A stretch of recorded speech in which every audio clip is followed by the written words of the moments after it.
ప్రమోషన్స్‌కి hero support చేయట్లేదనేసి ఇనిపిస్తుంది. అది ఎంతవరకు వాస్తవం? ఏంటి? సుధీర్ ఈరోజు గూడా రాలేదు. అదే నాకు ఏందంటే, సుధీర్ గారు చాలా రెస్పాన్సిబుల్ పర్సన్ అనే నేను సినిమా బేసిక్‌లీ ఆయనని హీరోలాగా ఒప్పుకున్నది. ఎందుకంటే, ఆయన చాలా కింది నుంచి పైకొచ్చాడు.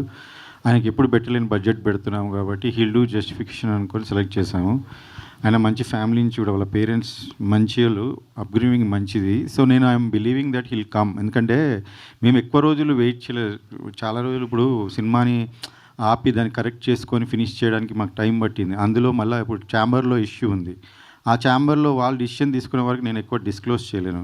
So, we're waiting for the chamber to take decision. Once it's come వచ్చేస్తాడు. ఆయనకి ఎందుకంటే ఆ డైరెక్టర్ ఆ టీమ్‌తో కొంచెం ఉంటే ఎట్లైనా కొంచెం తీసుకోనికి డిసిషన్ ఆయనకు కూడా టైం పడుతుంది కాబట్టి we're waiting. We don't have anything against him. Only ఒక పర్సన్ మంచి చేయలేదు, ఆయన మంచి రెస్పాన్సిబుల్ కాదు, బిహేవియర్ బ్యాడ్ ఉండే చాలా. ఇప్పుడు ఈమె ట్వీట్లనే మీరు చూడండి. ఆయన తీసేశాక 1 ఇయర్ బ్యాక్ తీసేశాక ఆయన సీన్లు లీక్ చేశాడు నెట్‌లో. ఏ సినిమా సీన్లు ఏ డైరెక్టర్ అయినా చేస్తాడు అలా. సీన్లు లీక్ చేస్తే ఛాంబర్కి వెళ్తే ఛాంబర్ ఆయన మీద పోలీస్ కంప్లైంట్ ఇవ్వమని ఇచ్చాం. ఫైల్ అయినాక ఈ రోజు కాక చెప్పలేదు మీకు పోలీస్ కంప్లైంట్ ఫైల్ అయింది, కోర్టుకి ఆయన పంపించారని ఇప్పటిదాకా చెప్పలేదు. ఎందుకంటే అది సుధీర్ గారి లైఫ్కి ఎఫెక్ట్ అవుతుంది, ఒక మూవీకి ఎఫెక్ట్ అవుతుంది, ఇంతమంది కష్టాలు ఎఫెక్ట్ అవుతుంది నేను చెప్పలేదు. ఇప్పుడు నేను చెప్తున్నాను ఎందుకంటే ఎక్కువ రోజులు మనం దాచలేం.